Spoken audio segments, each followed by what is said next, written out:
what's up? I'm just sitting here in my room, and I've been playing with this thing. I've had it for a while now. This is an Ekol. It's a blank firing replica of a handgun. I'm gonna try and work this with just one hand here. It's always hard when the hammer's back, but yeah, this thing's pretty cool. But this actually gave me an idea. Now, the first thing I want to say about this is if you want one of these, I don't know if you see this, but I replaced the trigger bar because that is the first thing that broke on here. And then, I don't know if it's the trigger bar's fault or not, but after that, the trigger spring kind of died, so I took it apart and got that out of there. But something that's also really interesting to someone who might actually have one of these, if you pick this up, hold it, and feel it for a while, you would think this thing's actually made out of some really nice steel or something, but it's actually not. This is actually made out of a material called Zamac, which is an aluminum zinc alloy, which is really underappreciated in terms of firearms. This thing is really nice. Now, one of the things that's really crazy is when I redid this, I figured out something kind of crazy. The trigger bar does not actually need the disconnector on it. I don't know if you can see this, but there's no disconnector on top of the trigger bar I made. There's normally a disconnector notch. Rotate device, sorry. There we go. But there's normally a... No, that's the slide catch. Where is it? Right there. That's normally where there's a catching notch. It catches right in there and hits the trigger bar and pushes it down. Turns out it doesn't need one because of the way the hammer is designed inside, but I don't really need to get into all of those specifics, but yeah, it actually turns out it's pretty neat, and I'll actually show you that real quick here. Probably be better than me talking about it, but yeah. Really gotta do all of this one-handed. I don't know if you noticed, I made a phone stand over there for my S5. I'm using my S7 to record this because I can actually do live streams. I couldn't log in on that. I really wanted to record with that because I made a stand and everything for it already, but what you gonna do? What you gonna do with all that junk? Damn, son of a whore. Alright, now I'm gonna squeeze this. At the same time, I'm gonna pull this down. And look at it cocks and everything, because this is the way the hammer's built. When you, trigger bars, trigger spring's broken again, and hold this down, holding it down.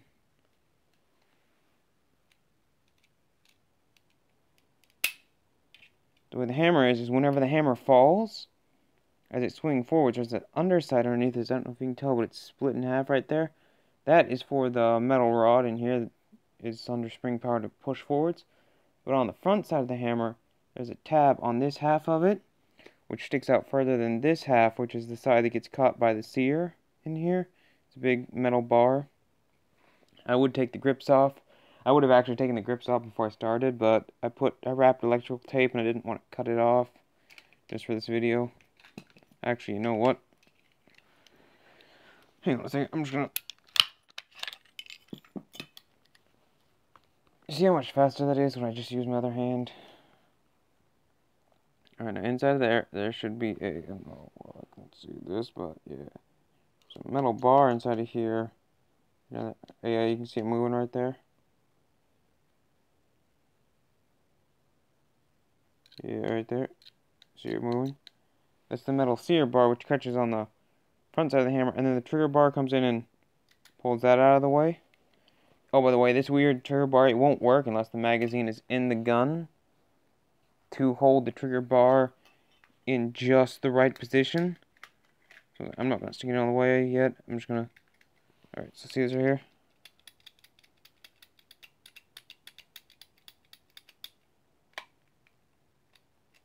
Alright, pull it back just a tiny bit. And pop. This thing is crazy. I also painted this thing yellow because I wanted to see like where it was rubbing inside to see if I could tell like get an idea where the friction was coming from in here. It turns out there isn't actually any friction points in here at all. It was just from the hammer rubbing on the bottom. I was getting kind of confused about it for a while, but eh. And there's also a little bit of the trigger bar too, but I rubbed the top down a little bit so I don't have to worry about it anymore. But yeah, this thing is so cool. I like this little thing. Like I said, it doesn't work. Oh, it's over there. Bet you won't do it again. Yeah. Like sometimes, if I reset the trigger, stick the magazine in, it'll hold it in just the right spot. Then when I pull it out, it'll do like a one-off thing. There we go. That's the spot right there. You're going to angle it down like this for the gravity to pull the trigger bar into the right spot. Yeah, right there.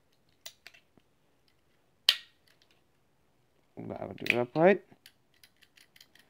Nothing.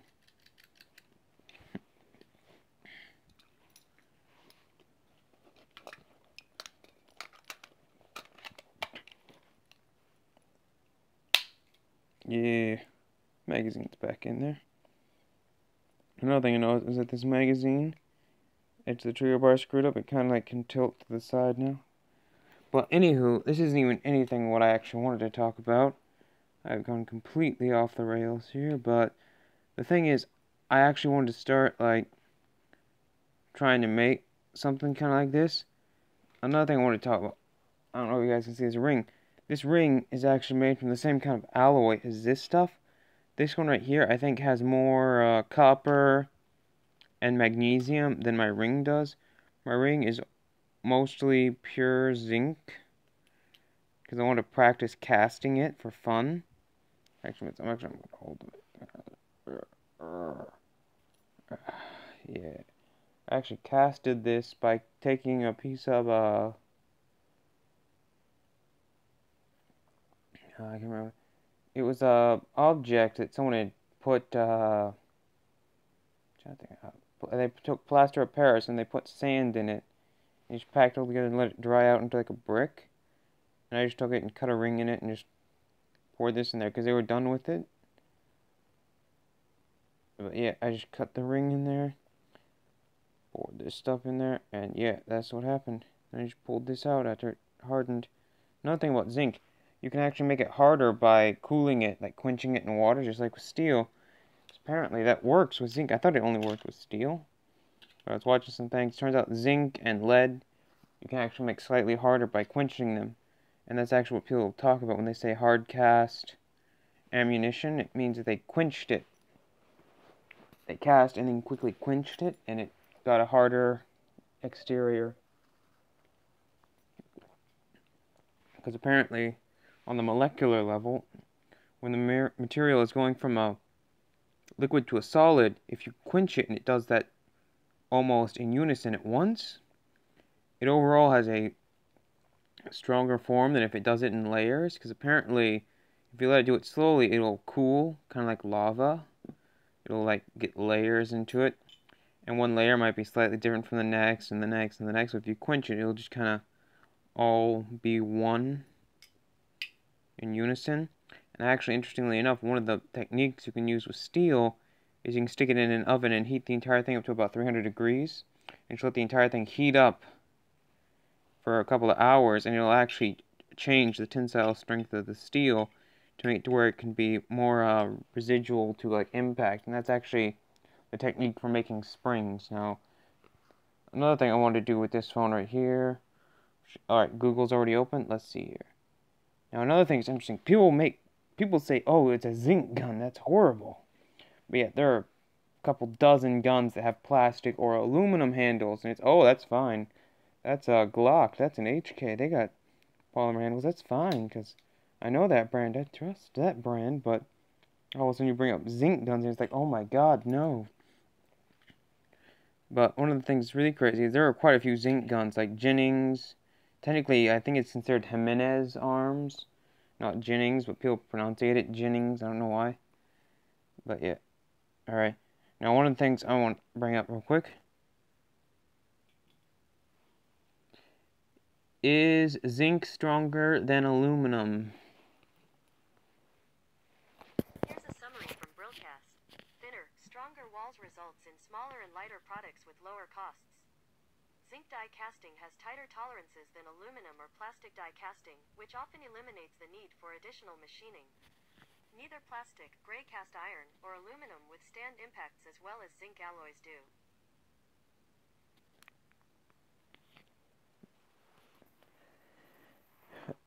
I don't know if you guys heard that or not, but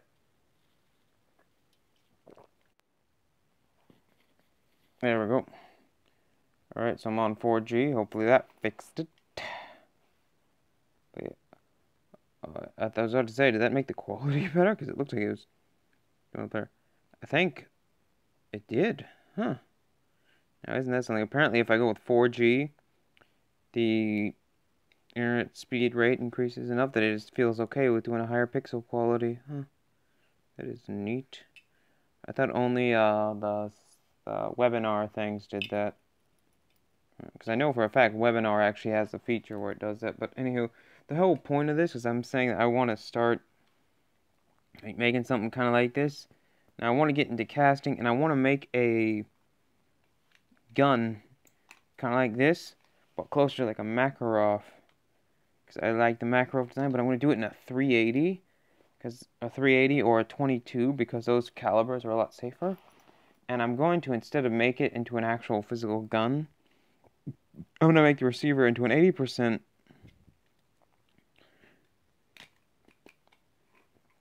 And then I'm going to want to put like a... I'm trying to think how to explain this. After I do that, I'm going to like try and send the blank receiver to the ATF tech branch and ask them if they actually consider it to be an unfinished receiver. Because if they classify it as unfinished receiver, then it will be approved for basically selling and marketing. Because I kind of want to get onto this new trend of the whole like ghost gun, whatever nonsense that people seem to believe in. And I want to make something kind of like this, but instead I'm going to make this piece right here a little bit thicker and turn it into a trunnion. Because if you can see, there's none of the paint was rubbed off. The only part that's rubbed off is up here where I was actually rubbing it with my finger. But there's actually a lot of room inside of here, so I could make this piece right here pretty thick. Because, yeah. Like another thing, when I pull it all the way back to the disassembly notch, only about like right here does it actually taper down to this thickness. Like right in here, so I could actually have like a thick like trunnion, like all like this. I wouldn't actually need that much of a barrel trunnion though. And another thing, for people that don't know what a trunnion is, it's a big piece of metal that basically holds a position in the receiver. Now, for this, it would be the barrel trunnion, which would be a large hunk of metal that the barrel would be pushed into. Now, that is actually how the PPK and the Makarov are designed. Now, what I'm trying to do is, actually, if you look in the link, I have my PayPal link in there. And if you actually want me to, like, try this out and try to make some of this, you can send me a little bit of money to help me, like, get started with some of this stuff, because I need casting materials for, like, actually, like, building the casting for these. It's actually really cheap to do, because all I need to do is make a mold for the wax model of these. So I'm going to try and use the lost wax molding technique.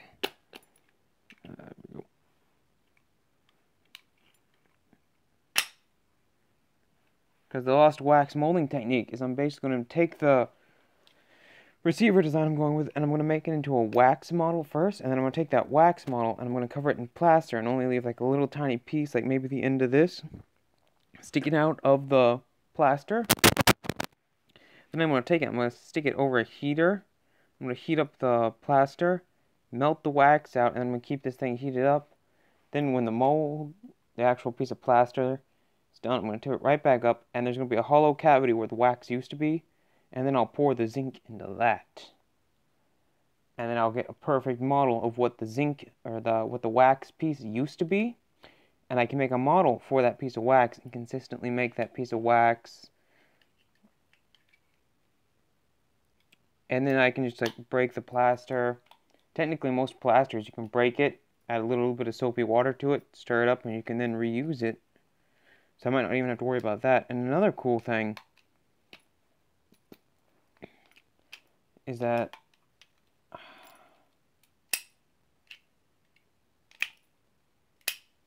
I've been wanting to make guns for most of my life since I was in middle school, and all my teachers told me that I was a horrible, awful person for drawing guns in my books and talking about guns all the time, that I was such a horrible person, and it's a horrible thing for whatever. I actually had to spend 30 minutes after school once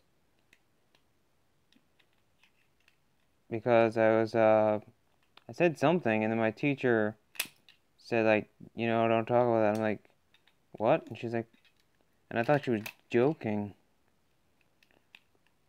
And then she said whatever, like something 30 minutes after class, and I'm like, wait, what? Like, it's like so stupid that some people get like butt hurt about that kind of thing, but eh. Now, another interesting thing that I found, if you look, the slide catch and the safety are kind of like 1911 style on here. But one of the crazy things is that actually this little guy right here has a spring in him. And this one right here has a detent, but it's actually in the safety itself. Come on, focus, you darn thing. I don't know if this one wants to focus. Hang on. Again, I'm taking it apart. For the third time now. 1 second. Oh, damn it, it was the safety was on.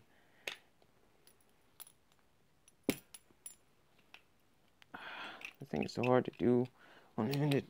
There we go.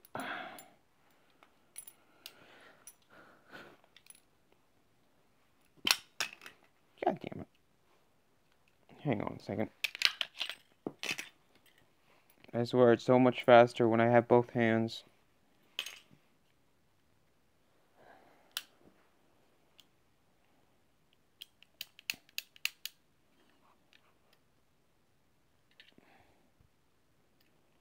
But yeah, if you look right in here, there's actually a little detent. I can actually push it up a little bit higher than normal right now, but I have to be careful not to lose it because let's stick it up all the way. I can actually get this little thing to shoot out of there. But it's actually a spring detent in the actual safety itself instead. And you just got 2 notches where the actual area of the safety goes is recessed. Now, another thing I wanted to point out about this particular one, if you get these, you have to be careful because these little tabs right here will start to dig into your thumb. Now, I have a thumb ring, and every time I go to put it on there, or if I grab it just wrong, it'll catch my thumb ring. And it chews up my pointer finger on this side, too.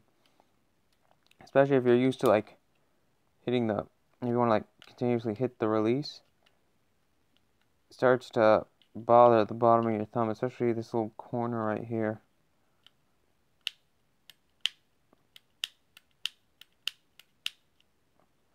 Now, if I was to make one of these, I'd much rather have a slide safety, like the traditional, like, Makarov or whatever safety on here that's attached to the firing pin instead, and not even, like, mess with the trigger control stuff at all. And another thing, I'm never ever going to need to put the safety on fast. I might need to take it off fast, so I don't need to put it on fast. So the way I plan on doing it is the down is in safe and up is fire. So that way if I grab a hold of it or I'm pulling it out really quick, all I have to do is just flick my thumb up and then try to go. If that makes sense, because the safety is going to be on the slide. Now, a word of warning, if you do get one of these and you feel like taking it apart, be very careful because that spring detent, as soon as you push the pin out on this side of the safety, which is back here, there's a roll pin under here, as soon as you push that out and you turn this up, that thing's going flying across the room because the factory springs are insanely strong in this thing. I had to remake the detent springs for this with a spool of wire for the twisty tie wires, Those things are excellent for making detent springs if you have a problem with losing them, because the springs they make, they work really well, and they're not even that strong, so you don't have to worry about the detents flying out next time you go to take it apart. And it's really, really nice. You should have to have a piece of metal that is the internal diameter of that spring, and you can twist your own springs all you want. Just gotta pinch it or cut it, and make sure you push the ends down so it's not sticking out funny. But yeah. Now another thing, 22 and 380, they are straight blowback cartridges, and they are light. So I can get the... Right now, I've been around looking at various types of firearms, looking at the different zincs they use, and no one who makes firearms with zinc will tell you what kind of zinc they use. Like it's a closely guarded secret or something like that.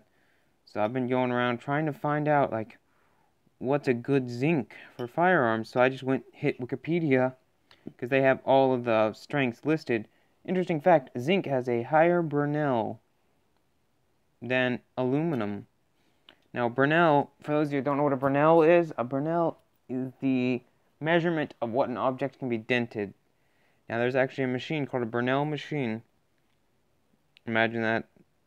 The machine's called Bernal machine. But, has a head on it, it will take like a punch, put an exact amount of pressure down on that punch and press down on the piece of metal for about 30 minutes, and then it will pull up, take a very fine microscope lens, and look where it pushed, and it will measure the size of the hole.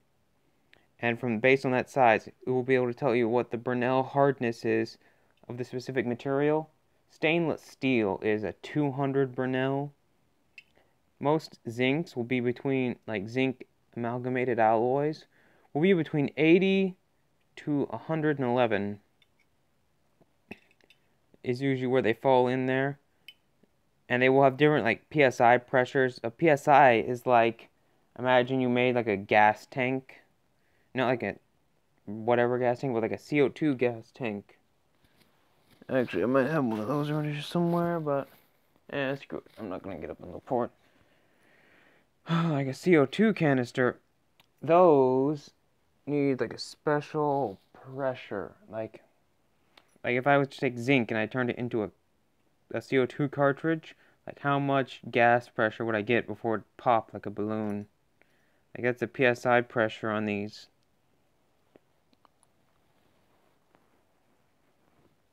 Now, I don't know what aluminum is.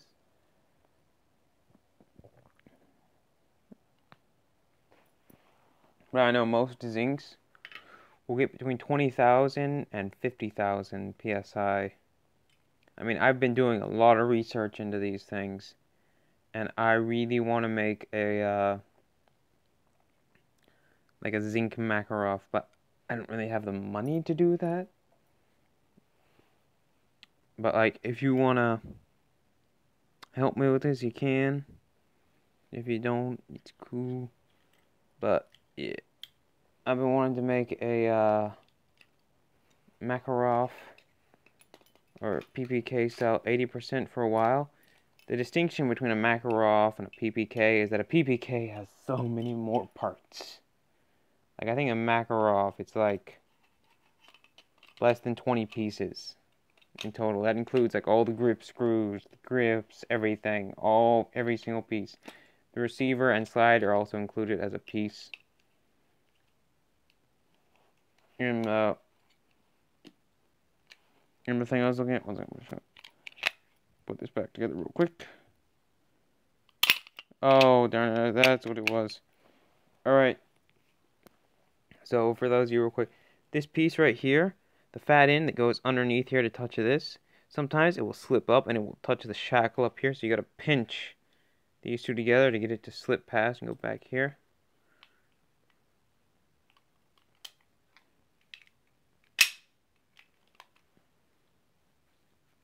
But yeah. Now, for those of you that are wondering how this takedown mechanism right here works, it's a ring, has a thin side and a not so thin side. This is the really thin side. Well, it's this pin right here. I'm gonna switch right here. Alright, this is the not takedown, and I'm going to switch it to the takedown real quick, and it just pokes back in there, see that? Now what that does, that also moves the very thick piece back a bit, and allows the slide to move back further than it normally would when it's like this. Which allows the rails inside here to move past the other rails right there. Slide rails and frame rails. Going on the train.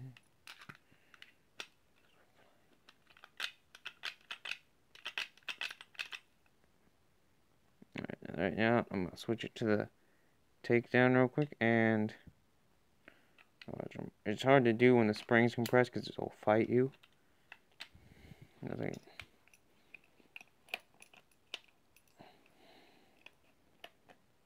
we go. Well, then that just jumped right off. But yeah, right here, these pieces, I was going to try and show you with the stuff on here. Hold on a second.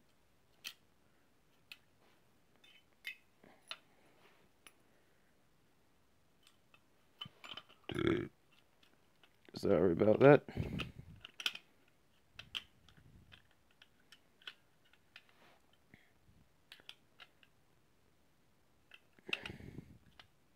But yeah, you notice all this yellow paint kind of went everywhere.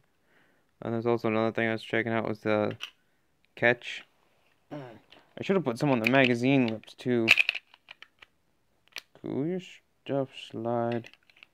Alright, there we go. Alright, now let's see here. Did this piece do that again? Let's see, I'm gonna pinch it real quick. Alright, now it's good. Alright, now you see right here, the slide right there. That's the rail here. That's the rail there. Now I'm gonna squeeze this real quick back, and now it's down. Another thing's really cool, it makes this thing taking apart a lot easier, is that the hammer actually pushes up. So once you get the slide back to the point of takedown, the hammer will actually push up on it. I don't know if you can see this, but that hammer does not go all the way down until the slide pushes over top of it, because the catch is higher than its lowest point, so that way every time it cocks, it'll go past the catching notch and then go back to it. If it's where the lowest point is and the hammer gets misshapen just slightly, it won't catch. So the catch has to be like beyond its lowest point, if that makes sense to you guys. But yeah. Now I'm gonna throw it back in here. Now one of the things that I am gonna do is I'm gonna try and make it to where the gun can use Glock magazines, because that make it like 1,000 times easier. If I am gonna make it in 22, then it's gonna be the one of the Ruger handgun magazines, because that's literally the best 22 magazine you can get. The Ruger magazines. I've just been informed that my battery has gotten down to 15%, so I might be going here in a second, but yeah, I can literally go for like half an hour. But yeah, thank you guys so much for watching it this far. But yeah.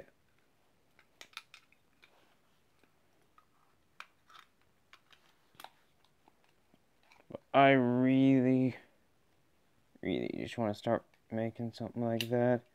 I mean, I've gotten practice with the casting like this thing, but like I don't have any molding materials. That was just like a one-time thing because it was there. And the person let me use it. But I mean, this is pretty much all the zinc that I had though was in this ring. So yeah.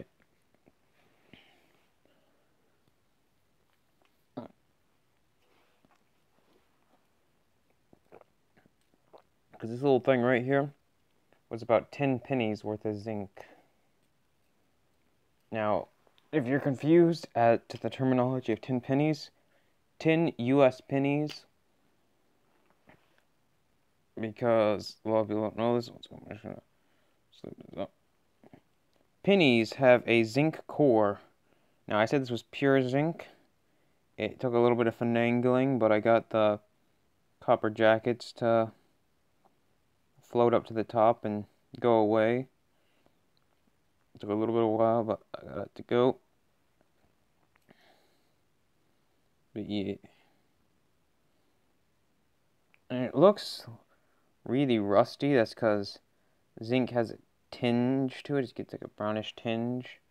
Now, the Zamac that they use also has magnesium in it, which will react with my skin oil, like the oil on my skin, and it turns it like that dark color. So yeah, that's probably the magnesium in the surface, but right here where it's constantly being rubbed, and that's also the top. Usually the zinc tends to stay on the top, because that was the part where it poured down into the mold. So that's probably where the zinc stayed there. And it's also the part that I don't even touch, if that makes sense, because it's on the top right there. It's also where I rub on everything. Oh yeah, look at that. I just rubbed that across the carpet. Oh yeah, that's nice and shiny now.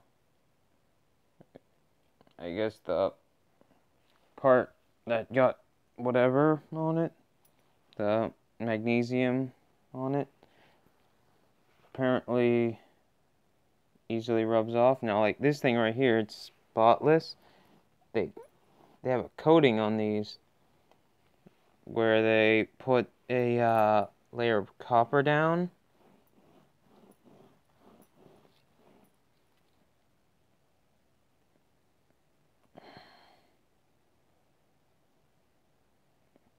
And then when that copper layer gets down there, they will... I gotta put my ring back on. Sorry about that.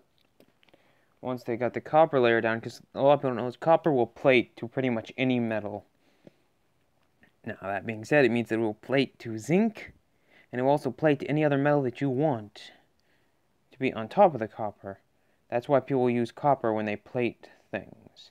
Because if you have a piece of pure copper, you can take your zinc gun, you can take your nickel and copper, or nickel and zinc don't go together well. You can literally put it on there, and then it'll just peel off like a band-aid. You put copper on there first, then you can stick the nickel to the copper, and it'll stay. Now this one, I don't think this is nickel. I can't really tell, because I'm not that good at telling various metals. But this little guy right here, it is awfully shiny. Like, there are spots where it is worn through. Hold on a second. Like, right back in here. Like, right there in the corner. See where it's so shiny right there in the corner? That right there. Right about here. That real shiny spot right there is where the plating is actually missing. And you see right there inside where it's extremely shiny. Yeah, that also where it's gotten a little bit worn off. But that's because of the hammer.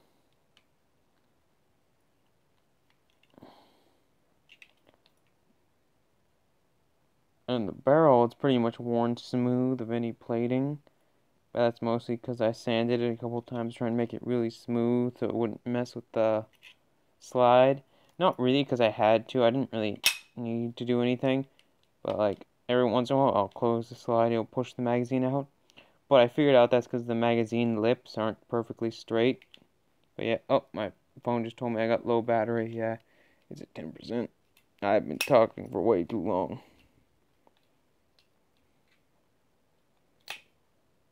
Now, I am not sure if I want to make it a striker fire or hammer fire design yet. Both have their pros and cons, but if it's going to be something like a 22, I mean, I could see a striker fire because the thing I don't like about striker fired guns is, well, the hammer fired, the spring that's holding the hammer up is really strong, and when this thing fires, the hammer closes. That slide, the first thing it has to do is overpower this hammer And that basically like delays the slide from moving backwards, and it helps the gun a little bit with the recoil department, because then as soon as it overpowers it, slide won't recoil back as hard. Now this one right here, as soon as you see how that slides, I can literally move that with my pointer finger. Now like most guns, like the striker fired ones, you can't do that. You can't do that with your finger like that, because the way that the hammer works,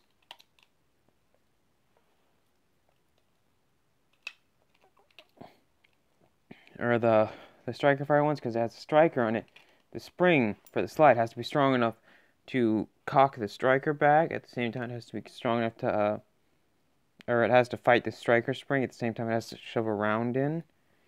And it can't do both of that at once, and it's just kind of a pain in the ass. The thing said low battery to me a second ago again. Okay, it's only at 8. So apparently it just cries every 2% or something. I don't know. I'm not going to pay that much attention to it anymore. I mean, when it gets 5%, my camera will go, or the light will go dim, and it'll say, cannot do so-and-so camera anymore. But I'm not that worried about it. I pretty much said everything I wanted to say. But yeah, if you go to the link in the description of this video, that is my PayPal link. I'm pretty sure I put the link correctly. The link may be wrong. I'm not sure. I don't know if it's lowercase or uppercase. In 1, in 2, in 3, in 4. I don't know if they're uppercase or lowercase or what. I want to say that they're supposed to be uppercase. They're capital N's. In. But I'm not 100% sure. I know it's 1, in 2, in 3, in 4. And the PayPal I made is like it looks like it's a Chinese dude. It looks like it's a Chinese guy's PayPal. It's because I didn't want like anyone to like know about the PayPal or whatever, because it's like making PayPals, and I just decided to make a whole bunch of them for fun. But like I didn't want any of them to know like where I was, like, because when you give someone your PayPal, it says, it'll tell you their address. So as soon as you open someone's PayPal link, it's like, oh, it's this person and they live at this address. And I'm like, nah, I don't want people to know where the hell I live. Yep. Nada. Not for me. I mean, I cannot tell you how long it was before I even felt comfortable, like, putting my face in these videos. Like, most of the time it would be just like this, where I'm just making video of me doing something like handheld, what have you. Oh yeah, another thing. This thing has an orange plug in the end of the barrel. And another thing. This has a little hole right there. That's the vent hole. Because these use APK blanks. Yeah, right there. I don't know how well this is going to go. Turn this down a bit. Right there. 9mm APK. And then right there is the stenciled serial number for this particular one. I don't know why. I think, if I remember correctly, in Europe, they actually are required to have serial numbers because they treat these like real guns in Europe. Especially Germany. Because in Germany, you actually have to get a license to own a blank handgun, like one of these. And like if someone's trying to like kill you or something, you basically like pull this out and you're like, hey, you think that's a good idea? Okay, my phone just went like dark, so I know I only got like 5% battery left. So I gotta tie this up, but yeah. So that's why these things have serial numbers on them. But like I want to make a 80%, something kind of like this. But I need the zinc and the casting materials, maybe some kind of like a torch or an oven or something, because this stuff, you usually have to get it at like 700 to 900 degrees, somewhere in there. So what it takes for this stuff to melt, 950 if you get the good zinc. Now there are like material shops where you can go and you can get like 4 pounds of zinc for like $5 or something. I mean, I don't even know how much this is, but it feels like the entire thing's only about like a pound, maybe. Oh. But I want to try and make an actual locking action handgun, but out of zinc. And I know the normal locking action will not work with zinc, but I have a different design I want to try out. So if if like the 380 22s work out, I'm gonna make a locking action, and it's gonna be a 40 Smith & Wesson, just to test, because that's gonna be the highest, like somewhat normal handgun round, like the highest pressure, like, well, one that I know I can make parts for anyway. But yeah, that's gonna be the first locking action test I'm gonna do, is a 40. But before I can even get to that, I have to make the 20, 380, maybe a 25 too, but no one really does 25 anymore. That's kind of like sunsetted back in the 80s. No one even uses like 25s anymore. I really want to get like a little 22, something like that. That'd be nice, but the 22 would probably be a lot smaller than this. But yeah, I really want to start getting into that kind of stuff. And if you guys can send me a little bit of like donations or whatever to help me get started, I would really appreciate that. Thank you guys so much. I'm gonna probably make a GoFundMe as well. I tried Kickstarter, but you have to actually get all the money before they even give it to you, which is kind of annoying, but yeah. But yeah, thank you guys so much. Bye. I have to figure out how to stop this.